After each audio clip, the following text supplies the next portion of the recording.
DG2LZ Studio.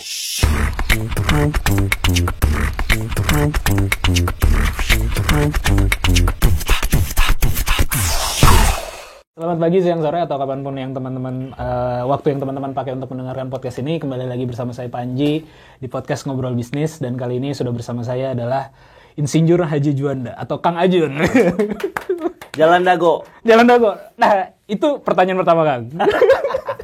Ada hubungan apa dengan Insinyur Haji Juanda Dago? Nah, hubungannya adalah bapak saya ngefans. oh iya, beliau duta aja. besar. Beliau tuh Prime Minister. Dulu Menteri PU. Beliau tuh guru diangkat jadi PNS lah ya. Kerja di Kementerian PU, jadi Menteri PU. Terus jadi Perdana Menteri. Pertama dari Sunda lah. Pas Indonesia lagi RIS berarti ya? Ya, saya lupa ya tepatnya. Nanti saya belajar. Karena kan Perdana Menteri kan? Iya, betul. Oh, berarti nggak ada hubungan kekeluargaan? Nggak ada. Saya soalnya cerita ke istri saya, wah jangan-jangan ini keturunannya ini gitu. Karena cuman saya perhatiin namanya kan pakai W ya. Pakai W. Kalau Kang Ajen ya. Kalau yang dulu kan ejaan lama DJ. Kalau saya mungkin bapak inovasi kali, tambah W. Oh ya, berarti Juanda. berarti Kang Ajen nggak mau rebranding tuh jadi Dago gitu. Biar lebih Dago, ya, Ajun Dago gitu. Ya, bisa juga. Lagi dipikirkan. Memang bisa juga. Ada beberapa orang yang ngasih kode name saya Kang Dago. Ada. Orang-orang yang baru biasanya ya. Kalau orang lama kan udah taunya Ajun gitu kan. Tapi kalau orang-orang baru kadang saya memang lebih gampang memperkenalkan Insinyur Juanda atau Dago gitu. Biar apa ya? Eye catching lah. Ear catching lah gitu. Biar lebih dekat ya. Iya. Nah, beliau ini saat ini sedang mencoba ya. Tapi mencoba menjadi wali kota Bandung ya, dan sekarang lagi proses di masih bakal calon wali kota ya. Iya. Kita kenal sebenarnya. Saya udah tahu dari lama sebenarnya, Kang. Maksudnya udah santer lah gitu dari zaman saya masih kuliah gitu. Mungkin irisan kita hanya sedikit sih. Saya masuk 2006 di ITB, Kang Ajun kan 2001 ya. Berarti di ujung-ujung lah sempat gitu. Cuman mulai akrab atau mulai kenal deket lah di masa pemilu ya. Tapi pemilu internal ITB. kampus, pemilu ITB gitu ya. Tapi pada waktu itu saya dapat infonya Kang Ajun memang sudah gerak di pemilu Jakarta, pemilunya Kang Emil juga, Bandung gitu ya. Betul. Mungkin boleh diceritain Kang dari kenapa bisa dari TI lalu tiba-tiba shiftingnya ke konsultan politik ya atau konsultan komunikasi mungkin ya. Jadi saya tuh anak IT, anak startup. Saya senang ngomong saya tuh anak startup yang tersesat di jalur politik. Jadi gini ceritanya. Jadi saya tuh dalam hidup ya, mimpi saya tuh dua, punya bisnis sukses dan hobi saya di IT, bisnis IT gitu ya. Setelah itu, tapi bukan goal utama saya pengen jadi social entrepreneur. Saya ingat lah zaman dulu di kampus di brainwash dengan change the world bla bla bla lah ya. Dulu juga lagi luar biasa tuh denger cerita Grameen Bank ya kan, Muhammad Yunus. Ya saya seneng lah denger cerita-cerita orang-orang social innovator gitu ya, social business yang doing goods with scale lah istilahnya ya. Dengan model bisnis tapi not for profit gitu kan. Jadi mimpi saya tuh dua ini aja sebenarnya dari dulu gitu ya. Jadi pengen lulus bisnis ya, nggak mau kerja. Habis itu makanya saya bikin IEC, ITB Entrepreneurship Challenge ya. Karena saya dulu terus terang rada nggak suka lah sama politikus ya, alumni yang berkiprah di politik teh kayak ya nggak ideal lah saya melihatnya pada saat itu ya. Jadi saya pengennya bisnis ya. Karena saya kan aktif di BEM ya, di KM. Saya Menteri Ekonomi dulu kan, makanya saya bikin IEC Entrepreneurship Challenge. Saya bisnis ini itulah. Saya mulai dari bisnis kaos, bisnis makanan, telepon, apps. Ujungnya adalah saya dapat yang pas itu bisnis IT, yaitu bikin banyak digital campaign, aplikasi Android, iPhone, dulu rame Facebook, aplikasi Facebook. Pokoknya new technology lah ya, new media technology itu yang saya masuk ke sana. Nah, persimpangan saya di politik itu adalah ketika 2012. Pemilu DKI. DKI. Nah, di pemilu DKI itu Saya tuh sebenarnya ikut teman tuh bikin berkomunitas, bikin yang namanya Save Jakarta gitu ya. Saya berarti ini Pak Jokowi ya Pak pada Jokowi waktu itu ya kan. Jadi saya ikutan beli bajunya, ikut diskusi lahnya soal Save Jakarta di Twitter dulu. Twitter udah ada belum ya? Mulai Twitter udah ada Twitter. Twitter dan Facebook hari itu ya, Instagram belum ada pada saat itu. Nah, ya itulah ngobrolin soal Jakarta yang ya zaman itu punten zaman Favoke ya kacau. Banyak kacau lah ya. Sehingga kita rasa butuh pemimpin baru kan. Nah, tiba-tiba ada yang namanya Pak Jokowi dari Solo kan. Unik gitu kan. Beda dari pejabat biasanya ya kan. Yang ini mah kan snob, belaga gitu kan. Ini mah humble, merakyat. Itu menurut saya new phenomenon lah pada saat itu ya. Langka lah, fenomena langka Jokowi itu. Ya udah, akhirnya saya tertarik. Ini saya bantuin beliau. Jadi saya bantuin mulai dari beliau tuh yang nggak terlalu terkenal lah ya. Ya terkenal tapi nggak semagnetit itulah ya. Saya bantuin. Nah, saya bikin karena saya bidangnya digital campaign pada saat itu, urusin brand kan. Bikin aplikasi-aplikasi aktivasi online. Nah, saya bikinin game Selamatkan Jakarta. Iya. Jadi bikin online campaign politik pertama di Indonesia loh. Dan mungkin politik di dunia pertama, di Facebook ya. Bisa jadi ya loh. Bisa dicek, harus dicari ya. Tapi rasa-rasanya saya nyari referensi nggak ada. Kayaknya bisa jadi saya yang pertama. Jadi itu kita bikin game Angry Bird. Zaman dulu yang lagi ngehits. Saya modif. Jadi tokohnya tuh Pak Jokowi lagi ngelemparin tikus-tikus, koruptor, pejabat, oknum dan lain-lain lah. Simbolisasinya itu. Dan luar biasa dulu, zaman dulu platformnya masih Facebook, yang main hampir 1 juta. Gitu. Jadi yang main hampir 1 juta, diliput, wah viral. Saya jadi wawancara TV, hampir semua TV lah saya diliputnya. Media internasional kalau nggak salah ada 3 yang liput, media asing. Kalau media online udah pasti banyak lah. Jadi lumayan bikin kehebohan lah. Jadi kampanye yang kreatif pertama ya, mungkin yang pertama ya, yang ada di Indonesia. Ya udah, beres bantuin Pak Jokowi, ya udah back to business as usual. Karena Pak Jokowi mah kan tidak membangun tim ya. Dia bawa tuh cuma 2 orang dulu ingat ke Jakarta tuh, si Mas David ajudan sama Mas Anggit yang ngurus media. Ya udah. Yang bikin tim justru Pak Ahok ya, tapi di akhir-akhir justru pas Pak Jokowi mau naik. Nah, akhirnya singkat cerita, beres 2012, balik bisnis. 2013 Bandung nih kejadian, wali kotanya KPK, ya kan? Jalan Nabarolong. Ingat zaman Pak Dada? Oh, Dada Rosada kena KPK. Saya demo juga tuh. Demo ya? Pada waktu itu masih demo saya. Jadi wali kotanya kena KPK, jalan bolong di mana-mana. Saya ingat dulu ya. Detik.com sampai bikin kompetisi jalan bolong, foto jalan bolong. Untuk Bandung tuh. Untuk Bandung doang, Detik Bandung. Detik Bandung. Karena dulu sempat viral ada kalau nggak salah pacarnya Saung gitu, saya lupa ya. Wah, pacarnya anak ITB lah, saya lupa Saung itu siapa ya. Meninggal gara-gara jalan bolong. Jadi angkot berhenti mendadak, dia belok kena jalan bolong, jatuh lah intinya, meninggal. Oh itu viral banget. Jadi memang poek ya kan, gelap. Kalau kita naik travel dari Jakarta ke Bandung, tahulah bedanya Bandung dan Jakarta tuh kalau udah gebrek, udah masuk Bandung lah. Ya suram lah Bandung. Dan pada saat itu ya ada tokoh yang namanya Ridwan Kamil yang ternyata dia punya minat untuk maju. Ya waktu itu belum dapat partai, masih non parlemen yang usung ya.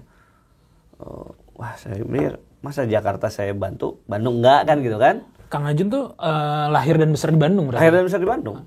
SMA juga di Bandung? Jadi saya tuh lahir Gunung Batu di sebelah timur, TK-nya ke barat ke Antapani, nikah ke Buah Batu Marga Cinta ke selatan, bantu Kang Emil saya pindah ke Dago ke utara. Jadi udah kayak wali saya, timur ke barat, selatan ke utara. Jadi udah lengkap lah kota Bandung ya mah. Iya. Udah tahu semua lah ya. Tahu. Jadi kecuali Kopo lah saya belum pernah. Ujung Berung. Belum pernah tinggal daerah Kopo. Saya pernah tinggal di Ujung Berung. Ujung cenderung rebel. Eh, Jadi ya gitu. Jadi akhirnya saya bantuin Kang Emil. Oke. Dulu startnya kita survei 4%, Oke. end up menang 45%. Ya udah, the rest is history. Jadi setelah bantu, saya diminta Kang Emil mah ngebentuk tim. Ya. Nah, dari relawan, semua relawan, salah satunya saya yang diajak untuk diminta bantu beliau di Kota Bandung. Ya udah, pelan-pelan saya bantu beliau belajar. Karena kenapa saya ambil? Nah, tadi kan pertanyaannya. Karena setelah saya pikirnya, kan saya cita-cita bisnis, sukses, social entrepreneur. Iya. Tiba-tiba ada panggilan lompat karena menurut saya governmentpreneur, ya, bahasa saya ya, dengan social entrepreneur itu mirip dua-duanya kan. Doing impact ya, Iya. doing impact in a large scale gitu. Dan menurut saya bahkan di government impactnya lebih gede anjing. Betul. Satu tanda tangan bisa berdampak ke 2,5 juta orang gitu ya. Bayangkan kita di bisnis atau di yayasan ya, untuk punya influence ke 2,5 juta tuh lu harus punya dana filantropi Berapa besar? berapa triliun ya kan? Betul. Berarti kan lu harus sekaya apa gitu, sekaya Elon Musk. Iya. Baru bisa punya benefit 2, juta kan. Jadi akhirnya wah, jangan-jangan ya ini calling saya kan, karena kan senang ya doing inilah problem solving saya tuh hobi nanti. Ya udah saya bantuin dan benar. Kalau bagi orang-orang nih ya yang ini lihatnya ke sana atau ke sini, bebas ya. Jadi bagi para penonton yang hobinya problem solving ya gitu ya, masuk ke pemerintahan. Itu isinya masalah semua lah itu gitu. Jadi nggak akan kehabisan masalah udah itu deh. Ini masalahnya banyak dan ya saya belajar lah. Ya alhamdulillah publik merespon dengan baik ya karya-karya selama zaman Kang Emil. Beliau kepuasan hampir di atas 90. Zaman gubernur juga kepuasan 90. Program-program yang dideliver banyak. Tidak sempurna, manusia tidak ada yang sempurna ya. Waktu juga kemarin cuma 1 periode ya. Tapi menurut saya Kang Emil sudah meletakkan fondasi-fondasi pembangunan yang beda dengan zaman pendahulunya gitu ya. Bagaimana menempatkan desain itu harus human centered design. Kota yang walkable. Sepeda gitu ya. Jadi orientasi tata kotanya dirubah dulu car oriented, dirubah jadi ini ya. Meskipun kan belum berhasil sempurna lah ya. Tapi minimal fondasinya sudah ada gitu ya. Arah-arahnya, visi-visinya. Justru yang kita harapkan adalah si penerusnya melanjutkan gitu yang kita harapkan. Memperbaiki, melanjutkan yang udah bagus, memperbaiki yang masih salah, melengkapi yang kurang. Tapi kan 5 tahun terakhir yang ada malah balik kanan ya. Hilang. Yang udah dibangun tidak diurus dan tidak dilanjutkan yang udah bagus ya. Yang inovasi yang dilakukan nggak ada, betul. Iya kan? Betul. Oke lah, kamu nggak sepakat dengan konsep lama, Iya. mau bikin terus apa konsep barunya gitu. Iya. Meskipun menurut saya dalam pembangunan itu kita penting loh continuity. Iya. Jadi kalau Panji keliling ke seluruh Indonesia ya, bagi saya nggak tahu menurut Panji ya, kota yang menurut saya relatif hari ini lumayan rapi itu Surabaya loh. Betul. Bener kan? Baru 2 minggu atau 3 minggu yang lalu saya ke Surabaya sama istri saya, terus ih kok kita happy ya di sini. Jalanan ya rapi, trotoarnya gede, gang-gangnya bahkan bersih, juga iya. gangnya. Yang spesial tuh sungai. Coba lihat. Sungainya tuh bisa dinikmatin loh. Iya kan? Bisa dinikmati, ada perahu, bisa buat wisata, ya kan? Jadi waterfront city tuh ada lah, meskipun belum sempurna, tapi menurut saya relatif lebih rapi lah Surabaya itu. Kenapa Surabaya bisa rapi? Kalau menurut saya ya bukan karena Bu Risma sendiri, enggak juga. Kalau menurut saya karena continuity pembangunan. Karena Surabaya itu sudah dibangun kurang lebih 25 tahun oleh wali kota yang benar lah istilahnya dan nyambung. Bu Risma Pak Eri kadernya siapa? Kadernya Bu Risma, ya kan? Bu Risma 10 Bu Risma tahun. tuh karir ya tadinya ya. Bu Risma tuh karir PNS, tapi dia kadernya siapa? Bambang Deha. 10 tahun ya kan. Bambang Deha juga sebelumnya wakil wali kota. Jadi wakil 5 tahun, ini 10 tahun, ini 10 tahun, ini 5 tahun. Hampir 30 tahun. Jadi 30 tahun continue pembangunan yang baik, itulah yang bisa membuat bagus Surabaya. Jadi kalau kota manapun ya, ini manapun menurut saya penting continuity itu gitu ya. Jadi Ya itulah. Jadi saya sih angkat topi lah buat Bu Mega yang dia PDIP lah ya. Yang menurut saya keren sih karena pada saat transisi nih ya Risma menuju nextnya ya. Kan calon yang diunggulkan tuh sejatinya adalah Pak Wisnu kalau nggak salah. Ketua DPC PDIP, kalau nggak salah ketua Dewan juga ya, pengalaman pemerintahan. Dia mantan anaknya Sekjen PDIP, jadi PDIP banget ya, lah. orang PDI lah. Surveinya juga lumayan, kalau nggak salah katanya 11% pada saat itu. Jadi orang PDIP, pengalaman pemerintahan, punya modal, punya survei. Tiba-tiba Bu Risma merasa yang bisa melanjutkan dia adalah Eri, kepala Bapeda, bukan orang PDIP, di surveinya kecil, bukan orang politik gitu ya. Coba kalau logika orang partai biasa harusnya yang dipilih adalah ini dong, ya kan? Secara variabel apa? Tapi Bu Mega lebih memilih Eri yang didukung oleh Bu Risma. Keren gitu. Seperti halnya Bu Mega memilih Bu Risma ya pada saat menggantikan Pak Bambang Deha. Ya itulah menurut saya itu yang kita butuhkan hari ini ya. Jadi pemimpin yang bagus dan continuity dari pembangunan menurut saya itu penting. Oke. Berarti dalam dengan analogi yang sama ya, Kang Ajun berusaha bilang juga sebenarnya kalau yang sekarang misalnya Kang Emil itu kemarin 5 tahun, terus kepotong lah ya, lalu sekarang dijabar juga 5 tahun, kira-kira Kang Ajun ini yang dikader lah ya berdasarkan karya-karya kemarin gitu ya. Cuman sebelum masuk ke situ Kang, tadi saya pengen menyoroti titik baliknya. Sebelumnya kan Kang Ajun sama seperti anak-anak muda pada umumnya lah ya. Gitu. Aduh, politik mah ngapain lah gitu ya. Terus juga pusing lah apa segala macam. Kita bisnis aja lah as usual gitu ya.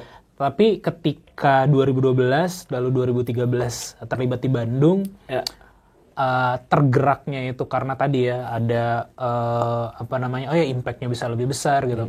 Tapi faktor Kang Emilnya ini juga besar ya Kang ya. Maksudnya kita kan biasanya terlibat sama orang, apalagi mungkin pada waktu itu Kang Ajun usia berapa ya Kang? 30 ya. Mungkin masih melihat ketokohan juga, apakah jadi ini gitu, oh iya ini saya percaya lah saya bisa bareng sama Kang Emil itu ya, begitu juga. Iya, benar. Jadi ya kalau saya dalam politik ya pasti ngelihat orang ya nomor satu ya. Saya nggak pernah melihat partai karena bagi saya semua partai sama aja. Satu, ya hari ini to be honest, saya sorry ya, hampir semua partai kan ya sama-sama aja gitu ya. Jadi yang saya lihat tuh justru ketokohannya. Jadi saya melihat pada hari itu 2013 ya memang Bandung butuh sesuatu yang baru dan ya Ridwan Kamil membawa aura baru perubahan itu gitu. Dan dia tuh istilahnya gini, punya rekam jejak gitu. Punya karya lah, itu kuncinya ya. Yang problem kita hari ini kan banyak orang yang jadi pemimpin, politisi yang nggak punya karya gitu. Modalnya apa? Modal popularitas, modal punya partai, modal punya duit gitu ya. Tapi dia sebenarnya tidak punya keahlian, tidak punya itu yang menurut saya masalah ya. Kenapa faktornya? Ya salah satu faktor juga adalah sedikitnya orang-orang yang kompeten, populer, yang mau masuk ke politik gitu. Saya juga sebetulnya ya, saya tuh nggak kepikiran mau maju kayak gini tidak. Kalau saya kepikiran ya, saya selama 10 tahun bantu Kang Emil, udah pasti eksis di sosial media. Justru itu Kang Ajun tuh malah ngeredup ya. Kan saya mah silent. Silent. Bukan meredup. Saya mah 10 tahun kerja di beneran kerja gitu. Still bisa dibilang. Kalau nggak disebut silent, still tuh ya. Jadi sosmed nggak pernah posting dengan Kang Emil, dengan Pak Jokowi, dengan tokoh-tokoh saya nggak pernah posting. Kan ada orang lain kan posting kedekatan, followernya luar biasa kan. Saya mah enggak, karena ya buat apa gitu ya. Karena saya satu ingin fokus, karena being inner circle of public figure atau pemuncak kekuasaan itu ya, banyak banget orang pengen ngedeketin gitu kan. Dengan beribu kepentingannya gitu ya. Nah kan saya kalau saya diganggu dengan distraksi itu ya, yang belum tentu jelas apa tujuannya. Kan saya pernah tahun awal-awal ya, sehari itu meeting bisa 11-12 ya.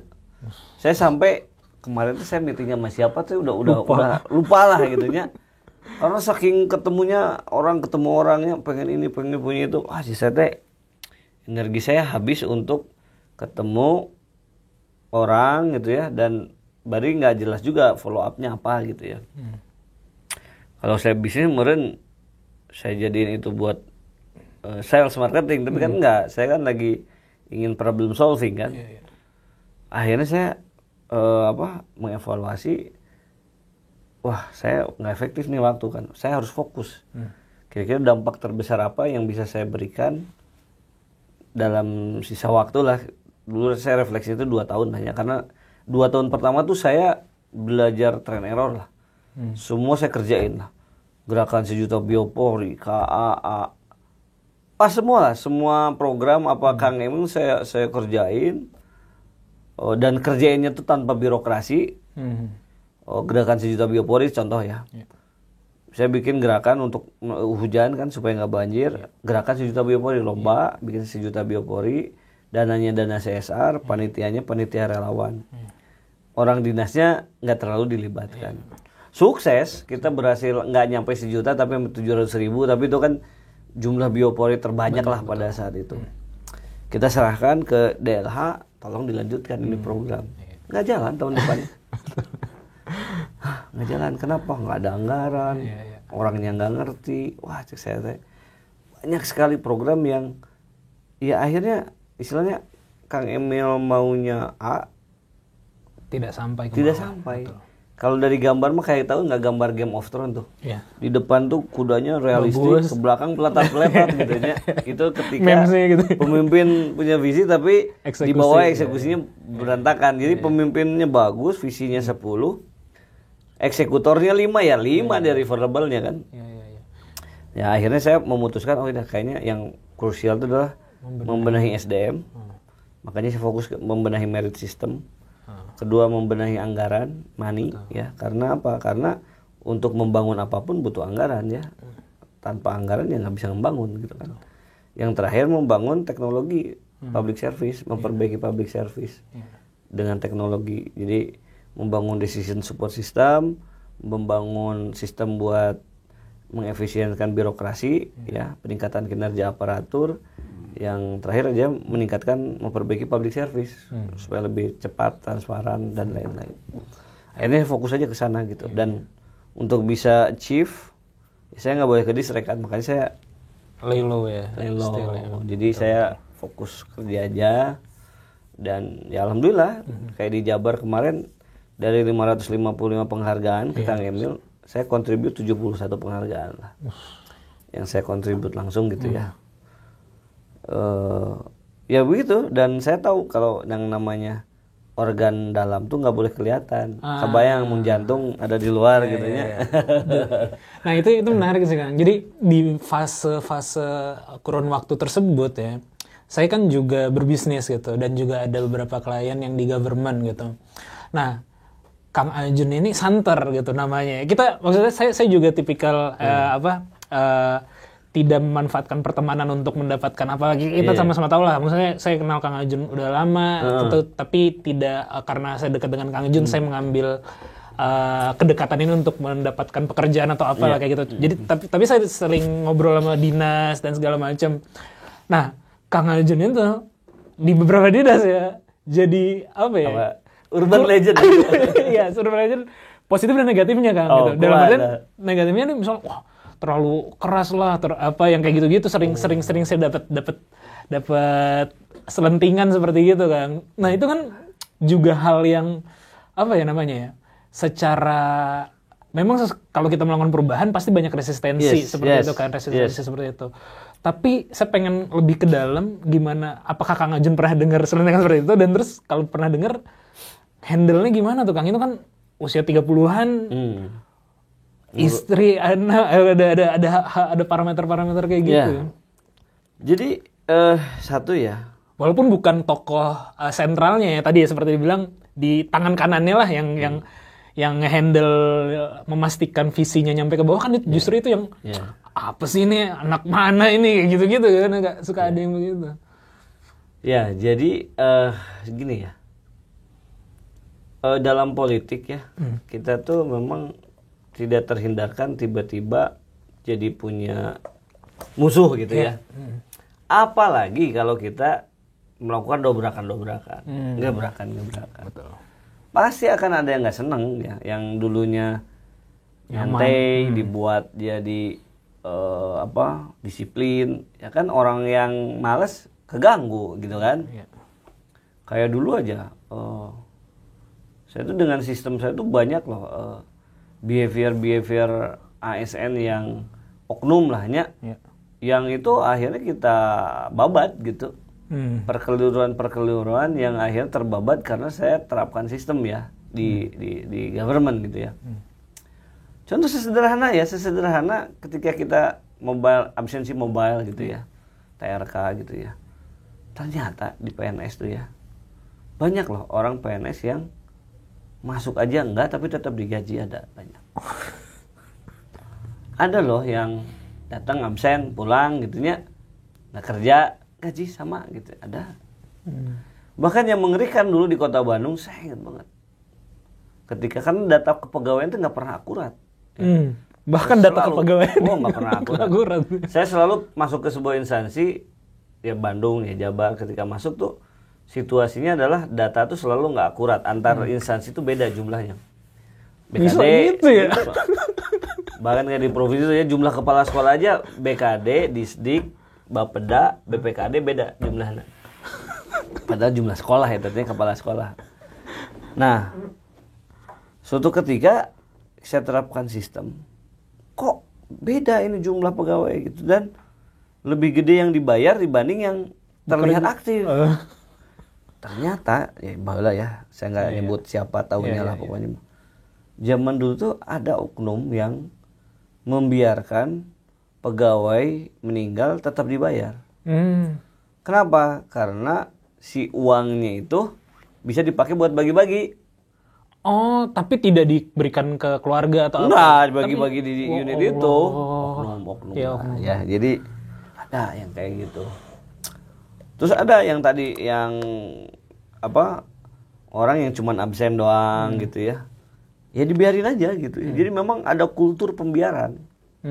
Biasanya kalau ini saya ngomong oknum dan kultur buruk ya. Problem dari ASN itu kan gini.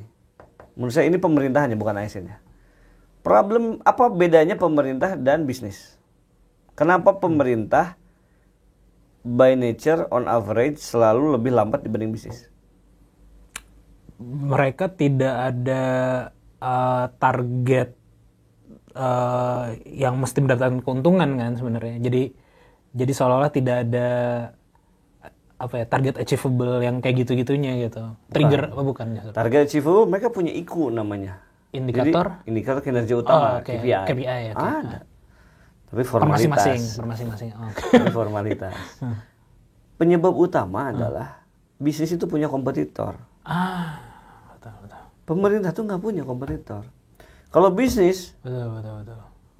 lu lebih boros, lebih lambat dari kompetitor yang mati. Betul. Ya. Betul. Hilang lu dalam peredaran gitu ya, bangkrut, mati selesai. Maka tindakan-tindakan yang memboroskan, menghamburkan, yang nggak ada value-nya lah, nggak meningkatkan profit, kita cut. Karena ada ownernya, dan juga punya owner punya ownership. Nah, pemerintahan satu nggak punya kompetitor, sehingga ya mau cepat mau lambat, ya nggak akan mati juga, akan tetap ada gitu sih. Dalam konteks pelayanan publiknya, masyarakat nggak punya pilihan. Mau ada wali kota, nggak ada wali kota kayak sekarang ya ada aja pemerintah cuman nggak ada pembangunan kan gitu kan. Tapi ya hidup berjalan aja gitu ya, karena nggak ada kompetitor. Yang kedua, ownership. Kalau perusahaan karena udah owner dan owner punya kepentingan, ada orang nggak kerja, nggak produktif, ya dia marah, dia pecat gitu ya. Nah, karena dia uang dia, ya kan. Kalau di pemerintah tuh ada kultur buruk ya. Coba dicek ya. Kalau ada yang kayak gitu ya, ada orang nggak perform, jarang masuk bahkan ya, dibiarin biasanya. Karena dianggap biarinlah. Satu bisa jadi orang yang titipan gitu. Yang kedua ya ngapain ngurusin orang gitu ya. Toh duit negara bukan duit pribadi yang hilang gitu kan. Jadi tidak ada ownership dan tanggung jawab pengelolaan dengan baik itu ya. Gitu kan. Dan kalau saya negur dia ntar saya masalah sama dia gitu. Yang lebih ngeri ada kultur yang ketika saya terapkan awalnya saya heran kenapa sih kalau ngasih penilaian peer review, kalau kita tidak intervensi itu ya mereka tuh ngasih nilai rata kanan. 10 semua. Tapi mekanisme peer review juga ada sebenarnya selama ini. Belum. Waktu itu baru saya terapkan. Oke. Nah, rata kanan kenapa? Emang dia sebagus itu enggak? Terus kenapa dikasih bagus ya? Saya nggak mau menghambat rezeki orang. Jadi dia anggap kalau dia menilai apa adanya, maka TPP-nya nggak 100% dia dapatkan, maka dia mengurangi rezeki orang gitu. Padahal TPP itu bukan hak, bukan kewajiban, itu mah bonus. Kalau berkinerja, kalau tidak berkinerja tidak berhak sebenarnya mah.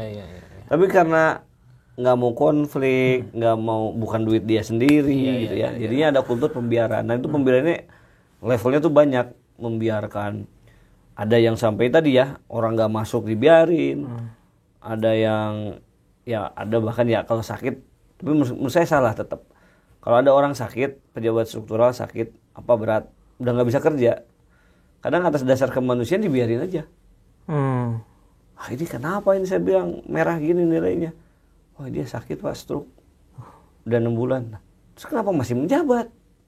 Kan nggak masuk akal bagi saya. Bagi saya yang rugi negara karena fungsi strukturalnya hilang karena dia sakit stroke. Tapi kan pak kemanusiaan, masa udah sakit stroke terus dinonjobkan ya. Menurut saya ya caranya nggak gitu. Caranya adalah harusnya kalau mau berhentikan dia dari jabatan karena dia tidak berfungsi, artinya dia juga tidak memakan hak, bukan hak dia sebenarnya. Kalau mau kasih santunan gitu ya, santunan penyakit berat lah, stroke apalah gitu ya, buat mekanisme santunan buat orang yang punya kecelakaan atau penyakit-penyakit berat gitu. Tapi tidak dengan cara dia dibiarkan megang pejabat struktural. Dia ada kepala UPT gitu ya, eselon 3B. Udah 6 bulan nggak masuk kantor gitu. Gara-gara naon? Sakit. Dibiarkan gara-gara apa? Gara-gara apa namanya? Kasihan kemanusiaan menurut saya nggak beres gitu ya. Jadi ya salah lah gitu. Tapi itu ya itu problemnya tadi itu ya. Akar masalahnya nggak punya kompetitor, ngerasa bukan duit dia gitu ya. Nah ini harus diperbaiki sih mentalnya bahwa ya duit negara itu lu harus concern gitu ya. Nah cuman tadi belum terjawab tuh Kang, kan apa? Terkait dengan orang-orang yang tadi dalam tanda kutip musuh. Oh iya sorry. Ke Kang Ajunnya itu gimana? Dan itu juga kan itu baru untuk mengurusi apa ya, membantu wali kota gitu. Nah ini nanti ketika jadi wali kota melakukan gebrakan-gebrakan lagi juga ya itu resiko. Tapi menurut saya gini ya, saya dulu kalau waktu di Bandung terus terang bisa kalau disebut banyak musuh saya mungkin lebih banyak karena saya zaman dulu sifatnya terobos sendiri gitu ya. Jiwa muda 30 tahun ya kan. Dulu sih saya pede-pede aja karena yang saya uruskan soal IT teknologi, jadi saya aku yakin saya lebih capable dibanding orang-orang lahnya di sana gitu ya. Justru banyak terabas sini terabas sana dan banyak kerja sendiri tanpa melibatkan ASN.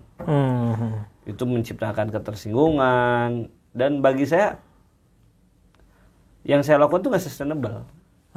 Ya karena once saya udah nggak ada ya udah hilang. Iya betul. Ya kayak comment center dan lain-lain nggak keurus dan lain-lain. Nah, saya rubah di Jabar.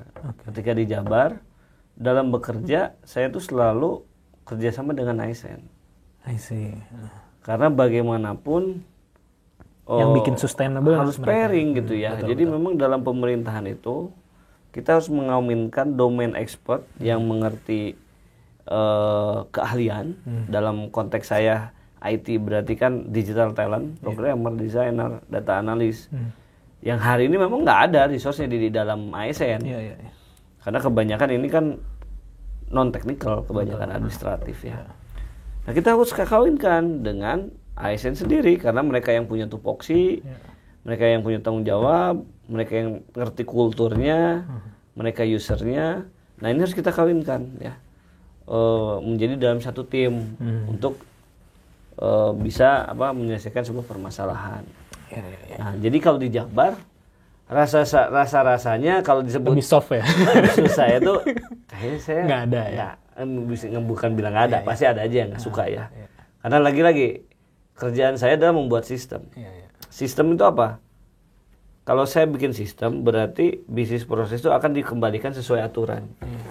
Orang-orang yang membuat perkeliruan yang tidak sesuai aturan jadi, pasti nggak suka. Iya, jadi terhalangi. Ya, bahkan zaman dulu ketika saya nerapin e-budgeting kan kita harus ada standar biaya, standar SSH dan lain-lainnya. Kita buat standarize sesuai aturan. Kita kembalikan ke PP, kembali ke aturan hanya. Jadi hal-hal perkeliruan yang dulu bisa dilakukan karena manual udah nggak bisa. Wah dulu sama oknum-oknum anggaran ya, wah saya dicari-cari mau oknum-oknum dewan, oknum ini gitu ya. Kenapa? Karena dulu perkeliruan yang mereka lakukan jadi nggak bisa lagi gitu kan.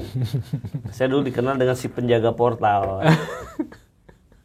Karena yang menciptakan sistemnya lah di situ. Oh, itu banyak dicari. Tapi karena satu saya mah di belakang layar, ya, yang di depan mah ya tim ASN dan tim gitu ya.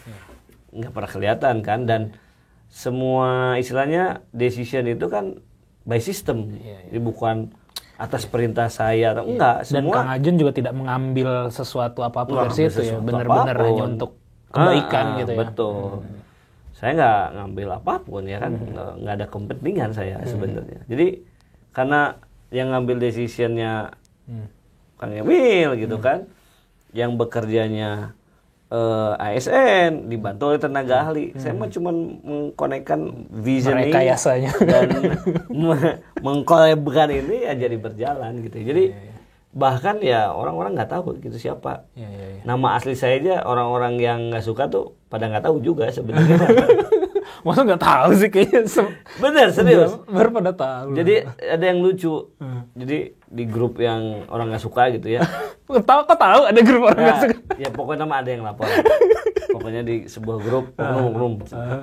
Ya grup umum sih gitu ya, tapi itu lagi yang itulah saya nggak bisa sebutin lah. Oke.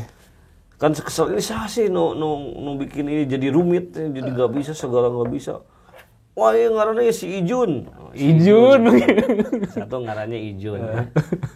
Kedua foto yang disebarin adalah foto teman saya. Jadi bukan saya, kamu kenal lah teman saya yang lebih muda dari saya. Foto dia yang beredar, namanya nama saya. Gitu. Jadi salah sasaran. Di situ pengen ketawa aja. Jadi itu kenikmatan anonimus itu. Okay. Jadi tapi ya sekarang mah ya karena saya ini harus siap. Ya bagi saya sih ya ini mah apa ya, panggilan ibadah aja, jihad lah gitu ya. Maksudnya kalaupun ada ya pasti nggak ada yang nggak suka, tapi pada prinsipnya begini ya, kalau kita bisa berbuat adil sih harusnya ya semua stakeholder itu harusnya kita bisa akomodasi lah gitu ya sebenarnya. Nah, salah satu contoh yang tadi diceritakan Kang Ajun yang saya tahu persis itu adalah JDS ya, Jabar Digital Service ya. Jadi ada tim tim non ASN-nya yang memang expertnya tadi itu, ada tim ASN-nya juga. Bahkan sekarang kalau nggak salah udah dilegalkan jadi unit ya Kang ya? Iya, udah UPT. Jadi udah UPT ya, UPTD ya. Jadi kalau UPT tuh ada anggarannya sendiri memang ya. Jadi ya itu kan berhasil gitu. Terus juga kalau nggak salah pas awal-awal itu ada tim yang kayak di Jakarta, tim TAP ya, tim akselerasi pembangunan. Nah itu kan kalau di Jakarta TGUPP. TGUPP juga mencontoh yang TAP ini kan ya kalau saya lihat ya. Sebenarnya dulu TGUPP duluan sih, zamannya Pak Ahok ya. Pak Ahok udah ada ya. Tapi sebenarnya zaman dulu nggak aktif sih. Maksudnya itu lebih ke kayak buat parkiran, bukan working group ya. Bukan advisory group. Yang ya advisory group mah TAP lah. Nah kalau saya lihat itu kan kalau di Amerika kan ada istilah West Wing, ada East Wing kayak gitu. Nah, Kang Ajun juga melakukan pendekatan itu ya dengan TAP atau misalnya dengan Jabar Digital Service, jadi kayak saling penyeimbang. Ya gini, karena kan gini, Kang Emil tuh punya prinsip bahwa membangun pemerintah tuh yang udah nggak zamannya sendiri harus kolaborasi ya. Karena masalah itu nggak akan selesai kalau mengandalkan pemerintah sendiri. Makanya disebut dalam teori ada birokrasi dinamis lah kalau kata Kang Emil tuh ya. Bahwa dalam menyelesaikan masalah itu ya harus kolaps dengan siapa, ABCGM kan. Nah, oleh karena itu Kang Emil membentuklah sebuah tim penasehat advisory group yang namanya TAP gitu kan. Nah, kita mah memberi advisory ke gubernur langsung gitu ya. Nah, di bawahnya kan perlu ada eksekutor juga kan gitu kan. Dimana kalau dalam konteks saya itu kan, let's say kita punya visi kan memperbaiki public service dan teknologi. Kalau kita mengandalkan hanya dengan ASN hari ini yang dimana digital talentnya itu adalah minim, ya nggak akan jalan. Karena yang saya lihat kan gini, kalau kita mau sebenarnya simple loh, kalau kita mau bikin perubahan di pemerintah tuh ya, nothing new under the sun.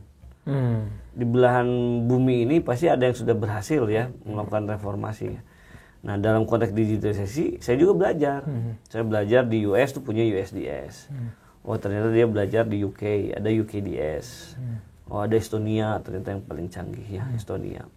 Nah, contoh UK dan US, mereka tuh presidennya tuh punya unit group digital service namanya. Dulu mah Obama startup sempat viral lah ya. Ininya dia kumpulan orang-orang digital yang direkrut pemerintah untuk melakukan digital transformation ya. Karena balik lagi talenta digital di pemerintah itu minim. Nah, dan pola kemarin dengan pola-pola vendor itu menurut saya itu bagian dari problem. Nah, hari ini kan presiden tuh berkali-kali kan komen dan Bu Menkeu juga komen bahwa di Indonesia aplikasi itu kebanyakan ada 27.000 gitu ya. Nah, saya tuh mengiyahkan setuju dengan statementnya, tapi menurut saya ada kesalahan paham ya dari pusat. Karena arahnya itu adalah nggak boleh bikin aplikasi lagi. Nah, itu menurut saya agak berbahaya, kurang tepat ya. Satu ya, setujunya apa? Setuju bahwa terlalu banyak, setuju. Terlalu banyak dan tadi tidak dipakai, itu yang jadi problem. Banyak dipakai, working bagus, tapi problemnya adalah banyak tapi nggak jelas. Saya studi kasus aja dulu awal masuk Jabar pernah nanya ke Kadis Kominfo, di Jabar ada berapa aplikasi? Oh, mereka ngerekap kan. Oh, kami sudah merekap dari aplikanya ya, dinas yang bidang yang ngurusin itu. Wih, banyak. 600 700 lah ya, saya lihat. Wah, banyak banget aplikasinya. Saya cek satu-satunya ada website Satpol PP itu dihitung aplikasi. Padahal website aja. Ada microsite yang isinya foto pejabatnya, struktur organisasi disebut aplikasi gitu kan. Kata saya teh, ini aplikasi apaan? Masa website web portal Microsoft disebut aplikasi gitu kan? Kan dalam definisi saya aplikasi itu e-services. Sebuah aplikasi yang mempunyai nilai layanan publik ya. Entah itu isinya perizinan, isinya service ya, informasi apapun lah yang sifatnya pelayanan publik kan gitu kan. Itu baru aplikasi e-services gitu ya. Enggak, ya, di satu gitu, dan banyak yang nggak aktif gitu ya. Kenapa bisa terjadi? Nah, menurut saya satu ya problem utama dari pemerintah ya. Pemerintahnya nggak punya digital capability. Vendor driven itu fatal. Dan itu umum ya masalah yang terjadi. Jadi bikin aplikasi itu bukan dari bergerak dari awal kita punya masalah apa, ingin diselesaikan apa, tapi orientasinya lebih ke proyek. Dari vendor ngasih bikin ini nih. Bikin ini. Nah, ini bagus ya. Ya udah. Kamu yang buat KAK, buatin KAK. Kamu yang ini ngerjain ya udah. Aplikasinya tuh udah gitu pola developmentnya waterfall lagi, sistem project ya kan. Requirement di awal, development, serah terima, beres, nggak jadi apa-apa gitu ya. Jadi udah mah vendor base, tidak ada ownership, tidak punya capability, nggak ngerti mau apa yang mau di solve, mau di Sekedar buat. fancy lah ya jadinya. Ya, sekedar ikut-ikutan akhirnya, ya kan tren, ya kan. Oh, yang lain bikin web ini, web semua kan kadang-kadang. Dan kadang sekedar ini menunaikan, kalau dia pejabat struktural itu kan ada yang namanya diklat PIM. Oke. Nah, diklat PIM itu pelatihan untuk pimpinan. Iya, iya. Biasanya ada proyek perubahan. Iya, iya, iya. Final project lah. Iya, iya, iya. Dan rata-rata kalau ingin dapat kredit inovasi, Iya. mereka beride membuat aplikasi. Iya, iya, iya. Jadi banyak project pengembangan aplikasi for the sake of Dapat menyelesaikan diklat PIM. Ya, project diklat PIM yang walau alam apakah si aplikasinya itu dibutuhkan atau tidak gitu ya. Gitu ya. Jadi satu vendor base, tidak based on apa namanya? permasalahan. Jadi inisiasinya bukan dari dalam ya. Kedua, pengerjaannya agile, waterfall ya. Tidak agile iteratif ya kan. Ketiga, tidak user centric. Ya kan? Betul. Biasanya kumaha atasan maunya apa gitu ya. Itu yang di ini. Padahal kan bikin aplikasi ya harusnya menyelesaikan problem user. Jadi kita harus tahu user tuh butuhnya apa gitu kan. Bukan maunya atasan apa kan kita belum tentu.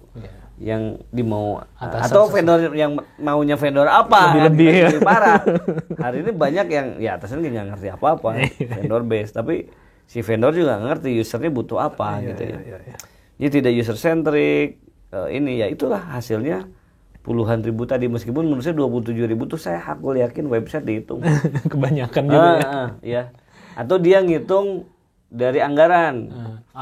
Anggaran tuh dari kegiatan. Ya bisa jadi perawatan, maintenance juga dihitung kan. Jadi saya tidak meyakini nilainya. Tapi bahwa setuju kebanyakan tumpang tindih. Benar. Setuju. Tapi saya juga tidak setuju solusinya adalah tidak bikin salah. Karena itu akan menghentikan inovasi. Betul. Karena faktanya hari ini ya public service kita masih banyak yang manual. Betul. Pelayanan kita masih lambat. Betul. Ya, banyak yang masih sangat very manual. Kalaupun ada aplikasinya fragmented, tidak terintegrasi, ya kan. User masih harus input data berulang-ulang kali. Betul. Jadi ya kalau di stop ya mundur. Menurut saya. Jadi itu solusinya apa kan gitu kan pertanyaannya. Solusinya menurut saya adalah kita harus punya 3 DPI. Digital Public Infrastructures. Pertama, kalau dalam konteks pemerintahan ya. Kalau pengen gak banyak-banyak aplikasi, buat satu portal untuk semua layanan publik. Super apps kalau untuk mobile, satu portal kayak Gov.uk, kayak Sing, kayak Estonia. Jadi cukup bagi jadi 3 user aja. Ada user yang buat masyarakat, ada user buat bisnis, ada user buat ASN internal. Kebagi 3 itu kok, nggak itu. Mau jadiin 1, mau jadiin 3 portal bebas menurut saya. Tapi ini grup kelompok yang harusnya digroupingkan, jangan masing-masing. Dan harus user centric design, bukan berdasarkan tupoksi. Jadi website itu jangan berdasarkan dinas. Betul. Dinas ini, dinas ini. Jangan. Masyarakat pokoknya nama masuk ke website, mau layanannya di dinas A, B, C, D harus ada di sana. Dan harus berdasarkan live event. Kalau masyarakat tuh lahir, ya kan, sekolah, sakit, masuk sekolah, ya gitu, sampai ke meninggal. Jadi siklus live event itu harus di cover gitu ya. Itu satu. Digital public infrastructure harus ada one ini. Kedua, ini yang krusial. Harus ada data exchange layer. Harus ada satu buah data exchange layer yang bisa memfasilitasi pertukaran data antar instansi secara cepat dan secure. Dan harus dilengkapi dengan yang ketiga, policies. Kalau di Estonia itu ada namanya once only principle. Apa itu once only principle? Dalam undang-undang mereka disebutkan haram hukumnya warga diminta data 2 kali oleh instansi manapun. Jadi kalau Panji pernah diminta data golongan darah ya, oleh rumah sakit dinas kesehatan, simpan di server di dinas kesehatan. Polisi mau bikin SIM, butuh Data. blood type. Haram hukumnya minta ke Panji. Mereka nggak boleh minta lagi data yang sudah ada di instansi lain. Dia harus request ke instansi itu melalui jaringan yang namanya X-Road. Ya. Gitu. Jadi di awal tuh ketat itu dalam membuat aplikasi-aplikasi baru tuh, karena aplikasi baru yang baru belakangan muncul tuh Harus. ketika dia mendefine kebutuhan database, kalau data-data ini sudah ada di instansi lain, connect ke X-Road, nggak boleh minta. Jadi ini nggak akan bisa rilis tanpa data ini kan. Nah, untuk bisa dapat ini harus dari sini. Nah, itu menurut saya ya, Betul. kan rontok itu aplikasi. Betul. Karena aplikasi banyak tuh tumpang tindih. Nah, dengan once only principle tidak diperbolehkan ada tumpang tindih kan. Nah, maka ya akan selesai dengan sendirinya gitu ya. Betul. Fakta sih, bahkan tadi saya tuh, ini nanti mungkin saya blip aja ininya ya. Saya itu ke dokter apa yang di Riau tuh, dokter gigi yang rumah sakit. Ya, itu karena pasien baru, saya biasanya ke Unpad kan, baru ke situ. Datang 6:30 baru dilayani jam 11 karena pasien baru. Jadi hanya sekedar nginput data antrian yang di situ. Padahal sebenarnya kan pas lagi online saya udah ngisi data juga yang dia butuhkan, tapi hanya approval. Di Estonia itu ya ke rumah sakit cukup bawa KTP. Bawa digital ID, bahkan mereka udah punya digital ID. Digital ID pertama tuh ID card yang memang dibangun sejak tahun 2000. Sekarang udah ada mobile ya, digital ID macam-macam. Jadi pada umumnya mereka pegang ID card KTP itu. Ke rumah sakit ya, kasih KTP udah terregister. Iya. Yang keren ke dokter kamu ya, ke dokter. Analisa. Kamu sakit ini nih. Udah, kamu dikasih obat. Nggak ada kertas. Kamu datang ke apotek, kasih KTP, dapat obat. Gokil. Gila, ya? Gokil. Nggak ada fleksibel. Kasih KTP. Print lagi dapat. ke sana lagi. Ngeri nggak? Iya. Yang keren lagi. Terintegrasi ya. Kamu naik motor, kecelakaan. Kecelakaan. Ada yang ngelapor kan? 911. Siapa yang kecelakaan? Dilihat KTP, oh Panji gitu ya. Ambulan ketika datang itu ya sudah membawa obat-obatan yang cocok dengan profil sejarah medical record kamu. Gokil ya. Estonia. Udah nggak kayak kita ditanya dulu ini siapa ini. Orang udah lagi sakit. Iya. Makanya anak baru lahir. Misalkan kamu sama istri ke rumah sakit, lahiran anak, udah punya nama misalkan Fulan binti Fulan. Begitu dokter ngetik di aplikasi rumah sakitnya kelahiran anak, jepret, seketika dapat NIK, seketika dapat asuransi kesehatan si anak itu, dan langsung dapat akun domain. Jadi setiap warga di Estonia punya user username lah, email lah ya, punya email pemerintah dan bisa login ke dashboardnya, personal dashboard masing-masing. Nah, di personal dashboard itu kita bisa ngakses semua layanan pemerintah, dan yang keren adalah kita bisa punya log data kita diakses oleh siapa. Dan kita boleh merevoke akses instansi apa terhadap data apa. Jadi who is the owner of the data? Ya, people. People. Ya. Pemerintah itu dikasih akses aja. Kalau saya sebagai warga nggak mau di data saya dipegang sama dia, revoke di sistem, dia nggak punya akses. Keren. Langsung dapat email. Dari email kan dapat asuransi. Kalau dia anaknya lebih dari sekian, langsung dapat tunjangan kelebihan anak. Ya. Kalau di sana kan makan banyak anak banyak tunjangan, kan? Karena declining population kan. Langsung tahu nanti kalau dia TK sekolahnya di mana. Areanya, ya, karena kan udah tahu rumahnya di mana, ya kan, TK-nya di mana, zonasinya langsung tahu bisa bayangkan. Udah nggak perlu lagi daftar akte sana setiap bulan, BPJS daftar lagi, fotokopi KTP deh, bayar pajak 3 menit, bikin PT 3 jam, Waduh. Gila ya? Gokil, Di kita pakai calo lagi 25 hari Iya. sampai 30 hari. PT perorangan tapi sekarang cepat. Jadi cepet ya? Berapa hari? Oh enggak, sehari jadi setengah jam sejam lah jadi. PT Oh, perorangan ya? ya, kalau PT PT perorangan. Kan tidak ada orang lain ya. Iya. Dan tidak ada notaris di situ, jadinya cepet sih. Oh, keren. Tapi kalau udah PT lumayan lah. PT biasa lintas, masih betul sebulan lah. Sebulan ya? Sebulan. 3 jam. 3 jam ya, gokil ya.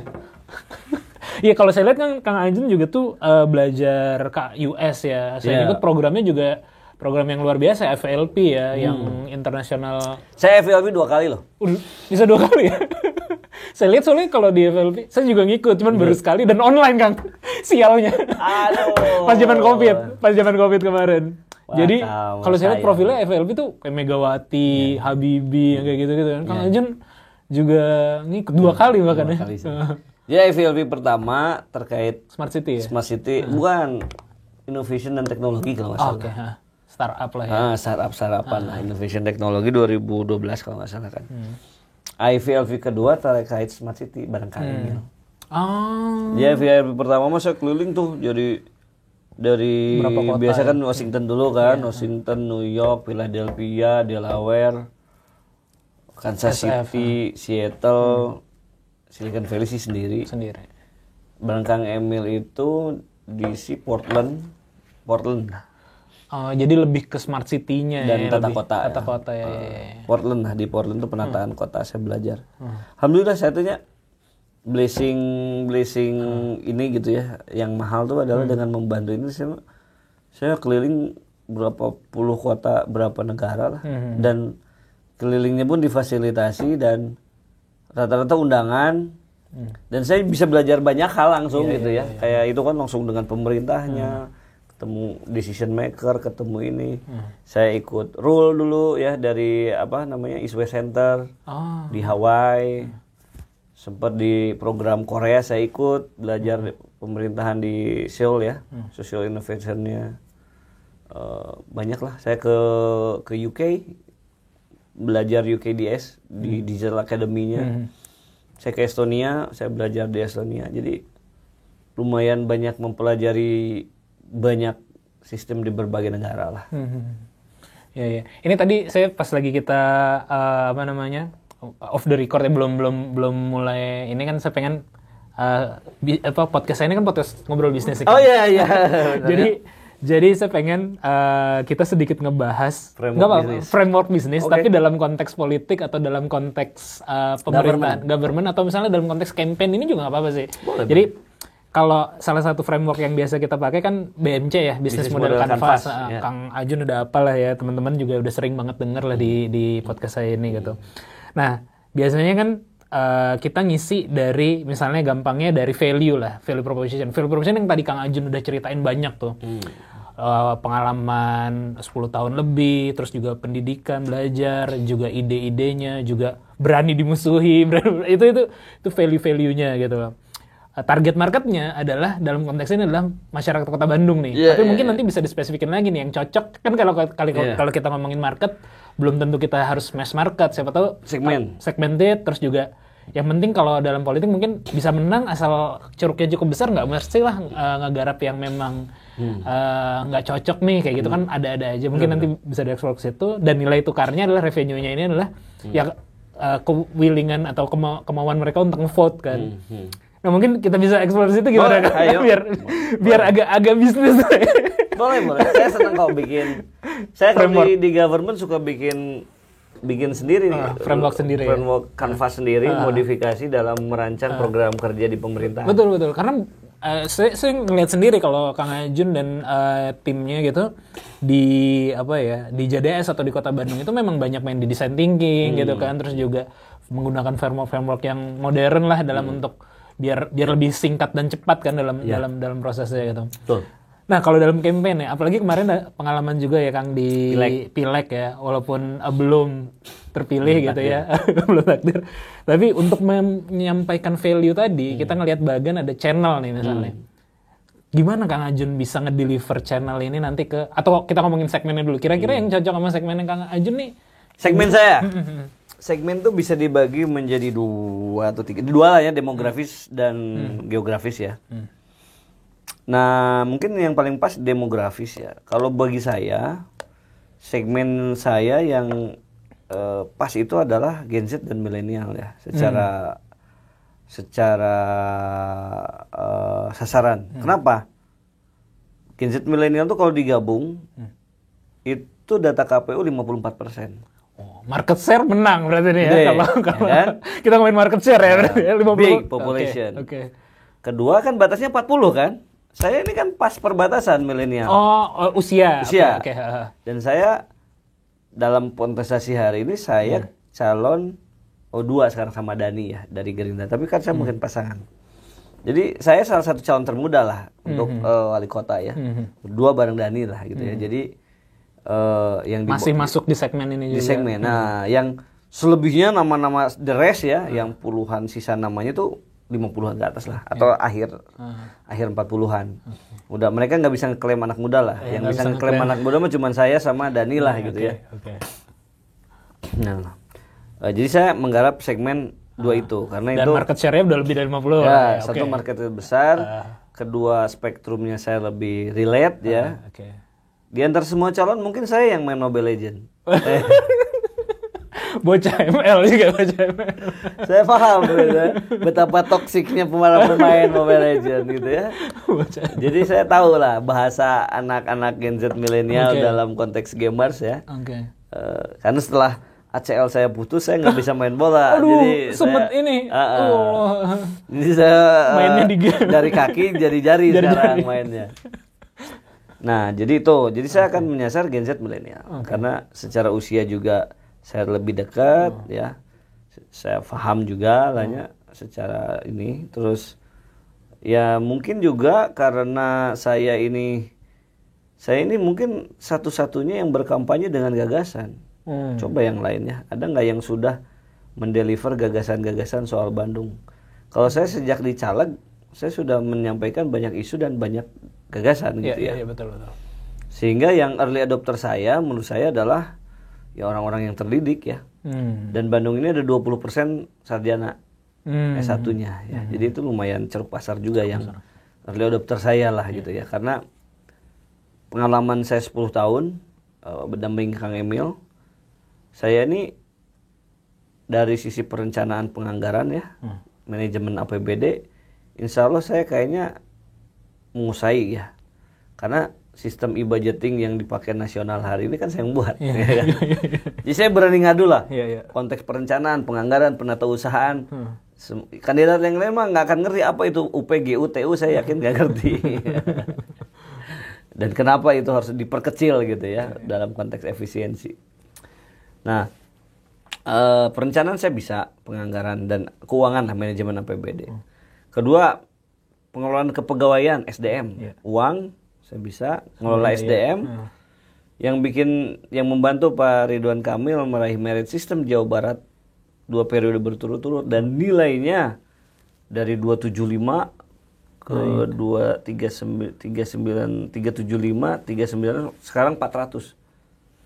Sekarang itu Jabar jadi Center of Excellent Merit System, best practice pengelolaan kepegawaian pemerintahan di Indonesia. Jadi semua yang mau belajar merit system ke KSN pasti dilemparnya ke Jawa Barat. Karena kita jadi standar best practice-nya. Meskipun bagi saya masih belum puas. Cuman masih mungkin bisa ditingkatin. masih banyak banget ya dan ya cuman yang lain mungkin lebih jauh ketinggalan ya gitu ya. Dan sebelum lebih lanjut, tadi juga saya lupa nge-mention bahwa model yang kayak JDS tadi atau DSDS itu tadi ternyata juga diadopsi di tempat lain ya. Misalnya di Kementerian Pendidikan sekarang kan, betul. Di Kementerian Kesehatan yang mana dulu juga di Jabar kan. Betul. Pasti aja kan jadinya. Iya, jadi itu dua SDM saya menguasai. Jadi nguasain uang, nguasain orang. Di teknologi ya kunci untuk percepatan apapun dan transparansi. Kalau kita mau memberantas korupsi, kuncinya transparansi. Makanya lembaga pemberantasan korupsi ratingnya itu adalah transparansi internasional ya kan. Betul. Karena kunci memberantas korupsi adalah transparansi, digitalisasi, transparankan ya kan. Otomatis nanti akan mereduce ya. Tentu kalau pemimpinnya punya integritas kan. Jadi teknologi ya the best digital service pemerintahan kota ya hari ini Jabar lah ya. dengan berbagai ininya. Pengadaan PBJ, karena bagaimanapun ini kunci.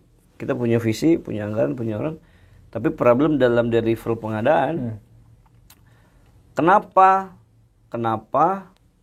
kualitas pembangunan rata-rata produk pemerintah itu buruk? Kenapa coba? Bangunan cepat rusak ya. Aspal udah diaspal rusak lagi gitu kan. Kadang kita sering lihat nggak ngaspal jalan teh teteknya gitunya nggak long lasting. Kalau menurut saya salah satunya adalah proses sistem pengadaannya yang bermasalah. Nyadar nggak kalau di pemerintahan proyek infrastruktur itu baru mulai tengah tahun, bahkan akhir-akhir tahun gitu ya. Iya, dikejar. Oh ya kan. Sisa 6 bulan awal tuh jarang tuh ada yang proyek yang udah mulai gitu ya. Nah menurut saya itu salah satu akar masalah buruknya kualitas, karena tendernya telat, mulainya diburu-buru, dimepet-mepet, akhirnya kadang-kadang pekerjaan itu belum selesai tapi akhirnya gentleman agreement, ya udah selesaiin aja dulu, bayar Pak, pokoknya saya kawal untuk setelahnya di masa pemeliharaan dan lain-lain. Tapi yang enggak, akhirnya kan nggak terdeliver. Nah itu karena manajemen pengadaannya mereka nggak paham. Padahal hari ini kita mengenal namanya tender pra DPA dan lain-lain. Nah, saya paham dan saya punya sertifikat pengadaan barang jasa. Dulu waktu di Pemprov saya iseng gitu ya. Karena saya ingin mewajibkan semua pejabat struktural punya sertifikat itu. jadi nyobain sendiri. Saya cobain karena alasan kan saya banyak ketemu pejabat struktural dia nggak punya sertifikat barang jasa. Saya bilang Bapak harus punya.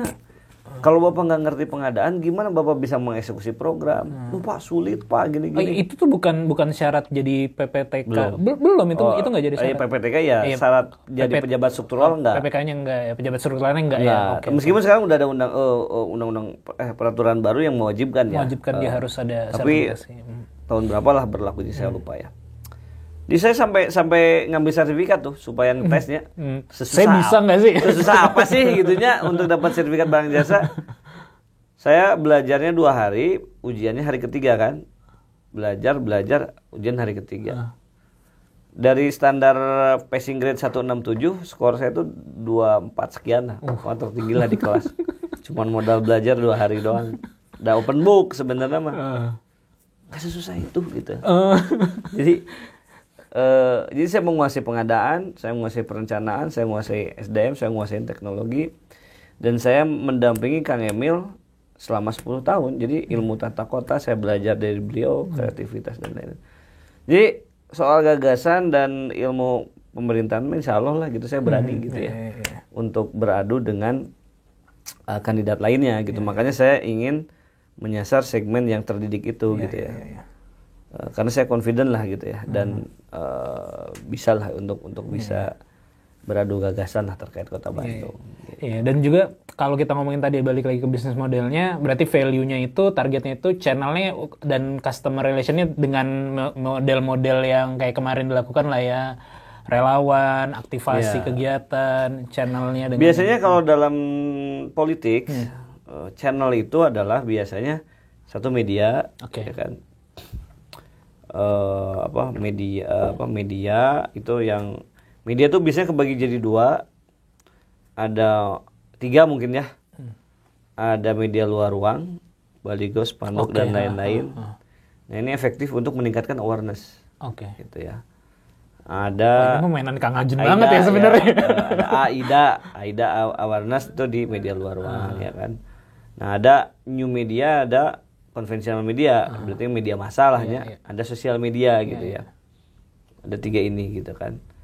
Nah, ini biasanya media lah, kanal yang pertama. Yang kedua adalah biasanya direct campaign kan, DTDC lah gitu kan, sales, kalau direct sales lah kalau dalam ini kanalnya. Nah, direct sales ini kan biasanya ada yang door to door, ada lewat relawan terlatih, ada lewat tokoh-tokoh, berarti ini captive market lah, ngambil B2B-nya lah gitu ya, nggarap ini gitu ya. Nah, ya biasanya itu yang digarap sebenarnya dalam konteks kampanye. Cuman mana yang dipilih, ya itu tergantung nanti konteks kampanyenya, fasenya. Kayak misalkan hari ini kan survei yang ngaruh, berarti kan yang dampak ke survei dan cepat itu yang paling efek gitu ya. Pilkada, nah pilkada itu rumit karena pilkada itu ternyata saya nggak bisa treatment seperti kampanye politik pileg seperti pilkada karena satu di pileg itu calonnya terlalu banyak, ada 130, isinya nama doang, nggak ada foto, nggak ada profil dan lain-lain. Kedua, ya transaksinya terlalu tinggi gitu ya. Jadi di menengah bawah very transaksional ya, dengan apapun medium transaksinya. Di menengah atas kebanyakan udah apatis dengan pileg gitu. Itu challenge-nya sebenarnya. Maka kemarin saya dulu waktu pileg, mungkin saya satu-satunya, ya 7.200 so saya tuh nggak pakai sembako, nggak pakai serangan fajar gitu. Dan jurus-jurus nggak jelas lah. Ada jurus-jurus yang nggak bisa saya sebutin. Tapi yang orang lain lakukan, yang saya emang nggak enak hati lah melakukan itu gitu ya. Nanti disensor kayaknya brutal lah itu. Jadi kalau kamu tidak extremely populer kayak Bu Atalia yang gitu-gitu ya. Wah ini berat kalau kamu harus melawan struktur partai, tidak berkawan. Itu kamu bisa dikerjain. Tolong disensor. Iya. Nah,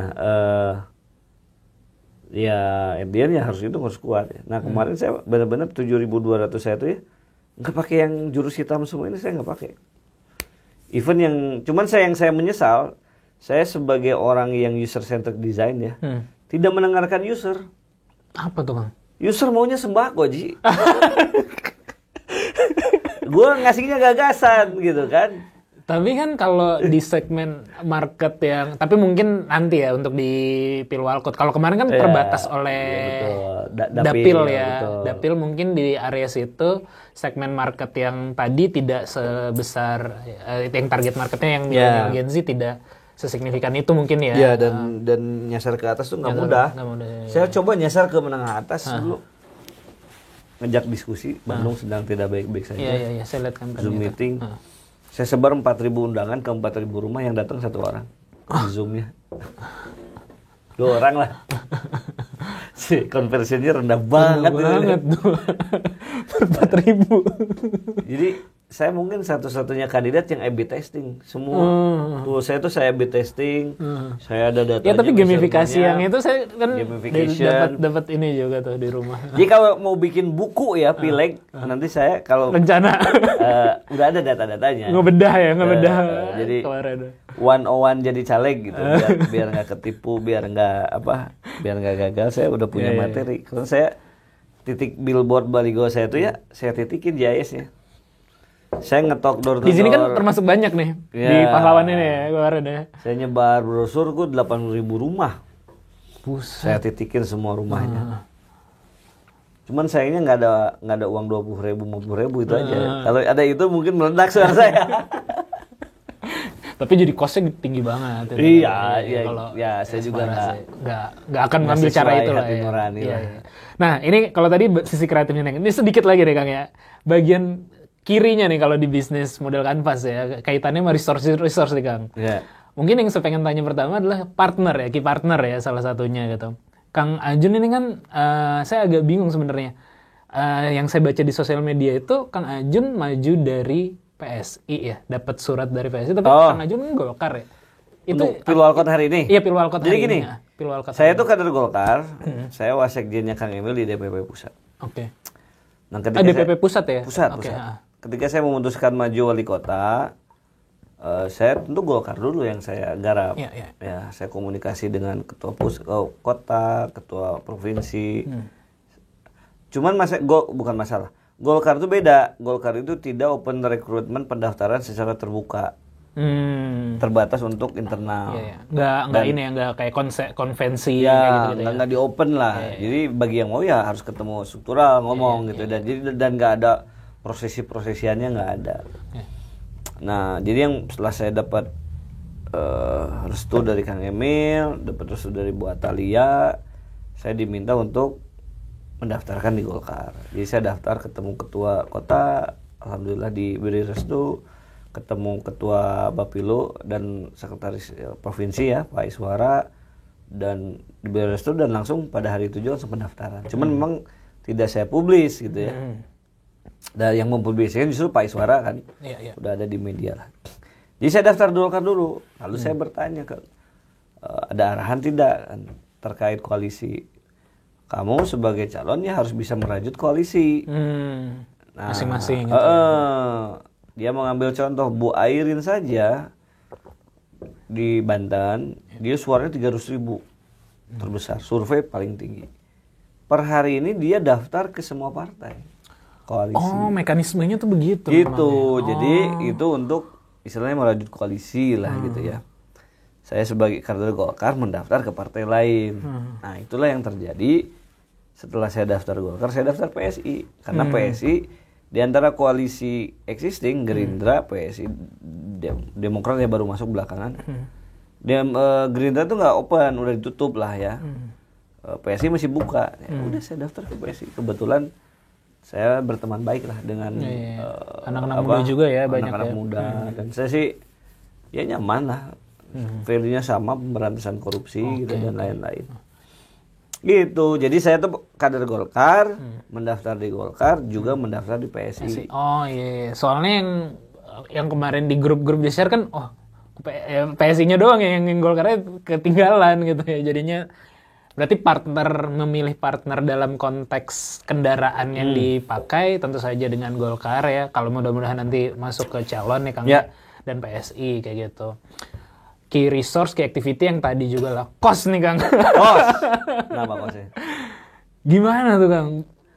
Fundraising. Saya Pasti bukan orang kaya kecil, raya. ya. Selama 10 tahun mendampingi Kang Emil, saya tidak pernah menyalahgunakan kekuasaan saya yang kalau saya mau APBD Jabar itu 30 triliun gitu. Saya ngambil fee aja 1% gitu ya.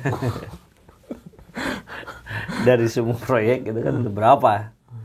Tapi kan enggak, justru saya kan itu yang saya perjuangkan selama ini. Saya kerja saya dari zaman kota adalah mengurut bahasa Sunda ngurut motongin anggaran yang nggak perlu. Kerjaan saya sejak di wali kota. Kang Emil tuh kalau ada program kurang uang, tolong cariin dari mana saya harus potong anggaran. Itu bisa nanya ke saya. Saya yang scanning gitu ya. Di Bandung sempat sampai 1 triliun saya pangkas ya. Perjalanan dinas sekian ratus miliar saya potong. Saya rekomendasikan ya Kang Emil yang mengeksekusi si salah. Nah jadi itu value saya. Jadi ya enggak, saya enggak main kayak gitu. Jadi saya enggak punya duit pribadi ya. Tapi saya punya belief.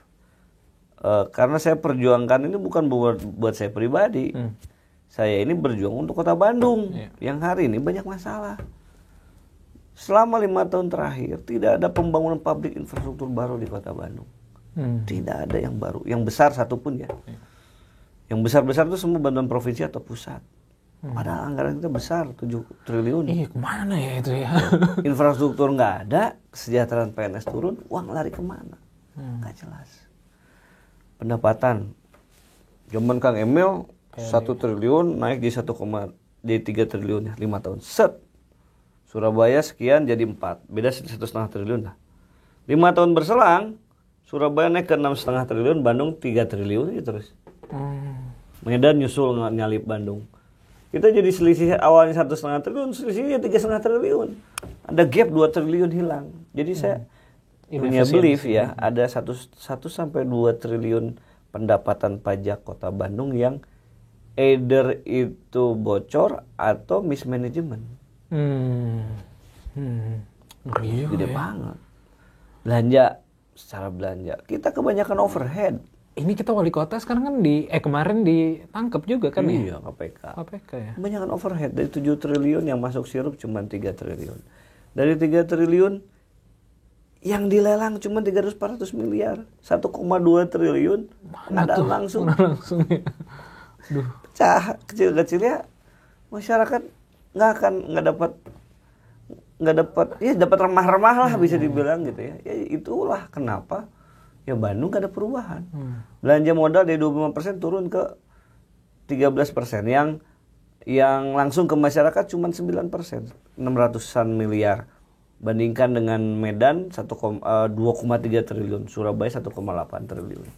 Jadi secara pendapatan ada bocor, secara pengadaannya tidak efektif, kebanyakan overhead kurang yang inti, secara pelaksanaan pengadaan pun banyak yang bocor gitu ya. Jadi perfect lah gitu ya, pemimpinnya nggak ada ya kan, autopilot. Itulah yang menyebabkan Bandung 5 tahun terakhir stagnan, mundur. Iya, campaign ini kan ada apa? Tanpa wali kota ya, autopilot ya, bentuk ya autopilot kan? nih. Iya gitu, itulah yang menyebabkan macet nggak diurus, banjir nggak diurus, ya kan? Bandung poek di mana-mana, disebut Gotham City, ya kan? Iya. Tidak aman. Keluhan hari ini kan itu kan macet, sampah, Iya, masih. ya kan? 1.500 ton sampah per hari, itu 900 ton organik. Kapasitas pengolahan kita tuh cuma puluhan ton per hari. Jauh banget gitu ya. Ya banyak dan lain-lain lah, the list goes on yang menurut saya akar hulu dari semua ini adalah satu korupsi. Karena kalau korupsi udah pasti ya ibarat kita mau ngisi bak di rumah dari sumur, kalau embernya bocor lo mau bolak-balik nggak akan nyampe gitu kan. Apapun gagasan solusi kemacetan banjir ini ujungnya adalah butuh anggaran. Kalau nggak ada anggaran, ya nggak bisa dieksekusi kan. Jadi akar masalahnya menurut saya itu ya, yang harus kita perbaiki, birokrasi harus kita reform. Korupsinya diberantas, birokrasinya dibuat profesional, merit system, melayani. Selebihnya untuk urusan tematik, listen to the user. Pakai rumus lean startup dong, rumus problemnya rumus apa? problem. Kesalahan public policy adalah ketika kita tidak mendengarkan kepada user, kepada masyarakat, what do you want gitu ya. What the problem do you have gitu kan. Kita so tahu dengan semua ide-ide padahal sebenarnya masyarakat tidak bukan real, itu ya. gitu yang dibutuhkan. Betul. Ya apa yang akan dilakukan ke depan ya? Setelah memperbaiki beresin korupsi, perbaiki sistem birokrasi, berikutnya kita harus mendengarkan aja, kita harus libatkan stakeholder, masyarakat, pemerintah untuk menyelesaikan masalahnya. Gitu. Masalah kemacetan, masalah sampah, masalah ekonomi, air juga bisnis, air, parah air. Saya kalau ke Ledeng tuh ya, daerah Cidadap, itu banyak yang nggak punya sumber air bersih. Mereka beli, dem-deman. Iya. Air kita penetrasinya masih rendah. Laju muka air tanah kita tertinggi, salah satu tertinggi di dunia. Polusi nomor 3, bahkan ada yang nyebut nomor 2. Kemacetan nomor 1. Kok polusi ya? Bingung. Polusi udara atau pencemaran? Polusi udara. Udara ya. Ngeri ya. Karena banyak pembakaran sampah sekarang hari ini kan. Karena sampahnya bermasalah, banyak dibakar, sampah kering. Di selatan juga katanya padi juga banyak dibakar karena kesulitan juga pengelolaan sampah organiknya. Ya belum kendaraan karena macet ya kan. Iya. Macet itu kan sumber polusi juga. Iya, aduh. Pusing Kang jadi wali kota kan ngapain? Jadi kota ini nggak ada yang ngurus 5 tahun. Ya, pertanyaannya mau kita biarkan atau turun tangan kan gitu. Hari ini saya merasa terpanggil karena satu, mumpung kosong ya, Bandung itu keur diselamatkan ya kalau nomor 1 nomor 2 nomor 3 kan. Wali kota nggak ada, wakilnya nggak ada, sekdanya nggak ada, kosong lapangan kan. Aduh. Dan hari ini orang paling berpengaruh di kota Bandung yaitu Kang Emil dan Bu Atalia ya ada dalam gerbong kita gitu kan. Ya saya berharap dengan dukungan beliau-beliau, kotel efek beliau bisa meraih simpati masyarakat gitu ya. Membantu agar masyarakat ya menjatuhkan pilihan hari kita gitu. Saya sih harap di pemilu ini perbanyak adu gagasan gitu butuh panggung-panggung gitulah supaya Betul. tong salah pilih ya. Kalau salah pilih kayak 5 tahun, Waduh, repot. kacau ya. Kan sebenarnya ya 5 tahun zaman Kang Emil dengan 5 tahun setelahnya kan PNS-nya sama ya. Uang Betul, lebih ya? banyak ya. Uang lebih banyak ya. Uang lebih banyak. Tapi deliverable Kacau ya. almost zero. Berarti memang leadership ya. Leadership lah. Semua juga gimana leadernya. Oke Kang, hatur nuhun. Mungkin terakhir, kan lagi rame Asian Value. Bandung Value apa Kang? Saya lihat postingannya juga Kang. Bandung Value. Ada nggak? Bandung value itu adalah hidup adalah udunan gotong royong. Jadi saya merindukan Bandung yang guyup, komunitas ya. Karena itu saya rasa sekarang agak hilang ya. Saya dulu 10 tahun lalu kalau tiap weekend atau ini ya mau nongkrong ngumpul komunitas tuh banyak meet up. Iya. Hari ini tuh agak kurang. Saya lihat ya. Iya. Bandung dulu kota komunitas, 1000 Sekarang, komunitas ada ya. Betul. Saya terus terang sulit mencari komunitas kecuali komunitas lari. Nah, yang saya lihat yang growing after Covid itu cuman komunitas olahraga. Iya. Selain komunitas olahraga hampir mati semua loh. Coba pelajari deh. Apapun komunitasnya ya. Saya sulit. Kalau dulu kan mau apa ya? Mudah menemukan ya. Gampang kalau dulu ada meet up. Saya aja dulu kan ada FOWAP, ada MIKTI, ada Sarap Lokal, ada Java User Group, ada Drupal User Group zaman bahala ya. Dan banyak lagi gitu ya. Common Room ya kan, ada BCCF, ada Bandung Berkebun. Iya. Ada Kisah Sahabat Kota. Iya. Banyak. Aduh banyak banget, ada 1000 komunitas ya. Dan gotong royong tuh ada zaman kami dulu beberes Bandung ya, kita gotong royong bersih-bersih. Ada Braga Culinary Night ya, festival-festival. Iya betul ya, itu udah ini ya. Saya entah Kita hilang nggak kerasa juga gara-gara. Saya nggak tahu ya apa gara-gara 5 tahun nggak punya wali kota atau gara-gara pandemi. Iya. Tapi Bandung yang terkenal guyup, banyak komunitas Jadi berkurang gitu. Jadi saya Bandung value-nya harus dihidupkan kembali. Mantap. Oke, Kang Jun, hatur nuhun atas waktunya. Siap. Terima kasih. Semoga teman-teman yang mendengarkan juga bisa mengambil manfaat ya. Buat saya sendiri banyak banget sih knowledge dan juga insight-nya, Kang. Mudah-mudahan buat teman-teman yang dengerin juga bermanfaat. Begitu aja, sampai ketemu lagi di episode Ngobrol Bisnis berikutnya. Bye. Hatur nuhun, Kang. Siap. Mantap. Pusing jadi